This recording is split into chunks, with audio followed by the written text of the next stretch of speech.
Hello and welcome to a new episode of the Sega News Bits Extra. Today we're going to have an extraordinary episode for you guys today, and I'm here with Barry. Hello. I probably should have said you were here first before I started this, but no, it's a surprise. They haven't seen us together in a bit. Yeah, and I was going to ask you, have you seen Jurassic Park, the new movie? No, I haven't. People have been kind of negative. People have been kind of negative about it, but like, I don't know. What do you expect from Jurassic Park? It's to me, it's like a popcorn movie, right? Like, you go, you watch it, you see some scares, you see some cool CGI, some cool dinosaurs. Like, when I watched the first one, when I watched it that way, oh yeah, it's whatever. It's a cool popcorn film. I had a good time. But like Chris Pratt, I like how they're selling Chris Pratt as Chris Pratt. Like, I was thinking the other day, I'm like, do you remember the name of the character he played? No, I don't. That's what I'm saying. It's funny because like I don't think the main character is that important. Like when I was thinking about the first Jurassic Park, the only thing I knew about Jurassic Park was the guy that does the sexy guy that was in Guardians of the not Guardians of the Galaxy, but Thor movie. It might as well have been Guardians of the Galaxy. You mean I meant Thor, the guy that was in Thor? I know, but I'm like bashing the movie, saying they basically made Thor into Guardians of the Galaxy. Yeah, they did. Yeah. Yeah, I don't know. Like this is. Well, I was just gonna say with the Jurassic World stuff, my only complaint is that it looks too much like the previous movie. Like I was at the subway and I saw an ad, and I was like, "Oh man, that's an old ad," because it was Chris Pratt and it was the female lead, and they were on the island and it had the little rolly balls. All those things are in the last movie. You know, it's they are. At least with the first three, you were like, all right, the first one, obvious, classic. Second one, it's like Dinosaur in San Diego. Jeff Goldblum's in a lot. Third one has a lot of pterodactyls. Like, I can tell them apart. But then, like, 4 and 5, I guess the difference is, from what I've seen, like, it's in a mansion in the new one. Yeah, I don't know. It looks kind of like they're just like, oh, let's play it safe. Everything that worked in the last one, we got to do it again. But this isn't a show about Jurassic Park, sadly. This is about Sega. So let's get into the Sega news. The first one is Vector Man has joined the Sega Forever, I guess, lineup. It's hard for me to say lineup because I feel like all these games are being emulated, so technically they're bound to come one after another. Sega Genesis games to me aren't that, I guess, impressive to be on mobile. I think those are the easiest ones, but I'm happy that Vector Man is getting a chance because to me it's an important Sega Genesis game that never got love when it came out, in my opinion. I think the first one did pretty good. The sequel came out too late in the Sega Genesis lifespan. What's your opinion about this? I always remembered Vector Man being the game where it's like the graphics were really cool and you had to try it for that, but like no one ever was saying, oh, Vector Man's such a cool character. I want a Vector Man action figure. And it's kind of funny. Sonic just celebrated his 27th anniversary, and I posted a like kind of last minute video of just my collection and stuff. And someone commented, and they're like, Vector Man could be as big as Sonic, but Sega didn't believe in him. And I'm like, I don't know. Like, Vector Man doesn't have any character to him. He's a bunch of balls. Could he be had character? Maybe. I mean, it's kind of hard to even say that Sega. I mean, I think Sonic was one of those characters that just looking at him, he had a lot of character. There's a lot of characters that like try to be mascots, like I don't know, like Bug. Yeah. Like, how's that ever going to be like selling action figures? I think Vector Man is above that, right? So, true. Yeah. So what are we talking about? Level to sell a Sega Genesis? Vector Man probably not. Same thing with I think Donkey Kong. As much as I like Donkey Kong games, the character designs are not going to be selling consoles. Right. Yeah. At least not just design-wise. I'm not saying like it has to be a good game behind it too. But yeah, I'm happy that it's joining Sega Forever. It's going to be kind of hard to play on mobile devices, in my opinion. What do you think about that? Yeah, I definitely agree with you. I think they're just releasing these to stretch it out for the actual, like, because remember they made that announcement saying we're going to focus less on Genesis releases and ports and more on, like, remasters. So I think they're working on some good stuff behind the scenes, and that they're just going to give us, like, titles we already see in the Sega Genesis Classics collection. So I'm sure we'll see Vector Man 2, and we might like see one game a month, but they're probably working on something a lot more interesting. Fingers crossed.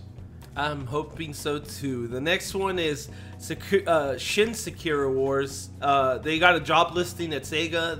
They're looking for people to work on the game on PlayStation 4 and Xbox One. I think Xbox One being the most biggest surprise on this announcement, because like I don't think a lot of people think of Xbox One for Japanese games, especially something like Sakura Taisen. So what's your opinion about this?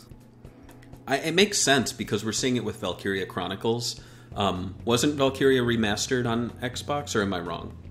I think it was or wasn't. I don't think so. I think it was a PlayStation 4 exclusive. Just 4. Just Valkyria Chronicles 4 then. So I think it makes sense from that standpoint because, you know, it's something Japan probably doesn't care about or want to do, but America's like, well, you can make X amount of money if you just do a simple port. So I agree. I think it's really SEGA of America making that call. And I think what's impressive now is that we're seeing it from the get-go. It's not like the game gets developed in Japan, it comes out in Japan, and then we're hearing things about it coming out on Xbox One. It seems to be now like we're hearing very early development news from Japan, and they're already talking Xbox, which I think is a smart move, even though I don't really like the console. And do you think it coming to Xbox One, which is the most... I mean, its territory is basically North America... Do you think that means that the game is most likely coming west? Oh, for sure. I really do think this is happening. Because, I mean, you look at something like the Shining Resonance refrain. Like, no one's asked for that. If that stayed in Japan, no one would be surprised. And I think Sakura Wars has a lot more of a fan base over here. Yeah, I'm surprised about that, too. I'm surprised. I wouldn't be surprised if there's going to be, like, a downgraded port onto the Nintendo Switch. I think that's also been a trend that we've seen with Sega. Just release it on all 3 or 4 platforms right now, including PC, which I see. It seems like they're making a bigger deal about. So I wouldn't be surprised if they like save this announcement for PC to like announce a bundle of games together. But yeah. The next one, this is probably up your alley right here. Team Sonic Racing adds Amy, Chow's, and Big the Cat. Are you surprised, or did we kind of call this one like 3 weeks ago? This is what I've been speculating on this. I expected it, and it's a little bit of a surprise just because I was saying for the longest time it's going to be like Sonic Heroes. We're going to get Team Rose with Amy, Cream, and Big. But they replaced Cream, which I don't care about her in the slightest. I think she's probably one of the weakest characters, and few people are going to race as her. But I guess there are fans. I mean, when I posted that article, people were like, no Cream! And I'm like, well, 4 Chow in a car sounds... I'd rather play as that than Cream. Are you sure? Well, who's Cream's mom again? Vanilla. Remember we did a tweet about that? And people were really angry? Well, I bet people at Sonic Team are like, Cream is too young to drive. So maybe... Like, technically, nobody in the Sonic universe is allowed to drive, if you think about it. Right, Maybe Sonic, but, like, he needs his dad with him. His robot dad from the comics?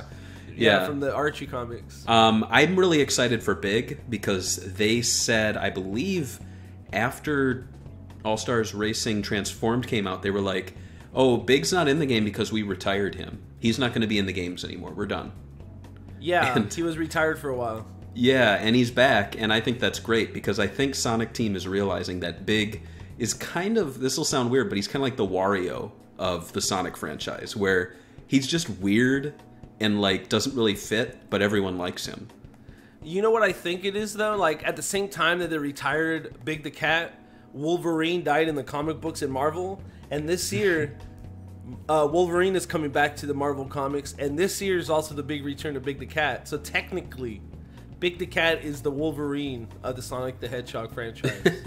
And he was in the Lego Dimensions game too. And so it's kind of funny that the Big's Big Fishing Adventure 3, which is in like development hell right now, has had 2 big games release during their creation process. I'm telling them in the Discord, the private Discord, I'm like, you guys are basically Big's Big Fishing Adventure 5 or 6 by this point. At this point, yeah. I mean, what do you think is it? Did they show his car? I haven't seen the trailer actually, but did they show his vehicle? There's just a photo, and it's basically like, it's kind of like Tails' car, but like a little wider, and it looks like Froggy. I mean, I liked his bike thing he had on the last game he was racing in. What was it? Transformed? Yeah. So it's kind of weird that they just changed his vehicle, but we'll see when it comes out. The last bit of news we have today is Arc System Works hints that they're working on a new Persona Arena fighting game. Basically, what they said in the interview was that for their latest game that just came out, BlazBlue Cross Tag Team Battle or some crap, they basically said that like they were holding stuff back for the next BlazBlue game and the next Persona Arena fighting game. So they probably already have ideas for this. They did mention that Persona 5 came out. So it's not going to be that surprising if this turns out to be Persona 5 Arena Fighting, whatever they want to call it. Have you ever played the Persona fighting game? I haven't, no. In fact, I've hardly played the Persona games. I have the latest one, but I really haven't touched it because I have such a backlog of games. I mean, Sega games on their own, there's so many to play right now. But how are they? Are they any good? The arena fighting games are actually pretty good. I used to play with a few friends when the first one came out, as like because they were Persona fans. Like I only played a few characters. One of them was this character with like a baseball, and like there was like they made a whole system in this game just for this character, like your strikes and like how your power. Like you can only do certain moves when you have certain strikes. It was weird, but it was like they put a lot of thought into the fighting game and the characters. So. It's gonna be pretty interesting. Like Arc System usually makes these little like subsystems for every character, so it kind of feels like every character is its own game. So it's pretty interesting, and I hope this next one is actually, I don't know, comes out worldwide. It kind of makes me a little pissed off that Sega doesn't have a fighting game, and like Atlas has probably I think a really good fighting game for Persona yet. We're still waiting for Virtua Fighter 6 here. Oh, for sure, yeah. And there's those dancing games that are coming out now. Yeah, I'm not a big fan of rhythm games, or at least dancing games, so I'm probably not going to pick them up. But the guy, the composer of Jet Set Radio has a track, or a remix. Oh, that's cool. In nice. The third one. Yeah. Hideki Nakanuma. There you go, yeah. He's doing a remix of one of the tracks, so... If you're a fan, you should probably pick it up. There's also, if you're a Sega fan, there's also a sale right now on Steam. I think you could get Bayonetta and Vanquish for like $7 or something, less than $7.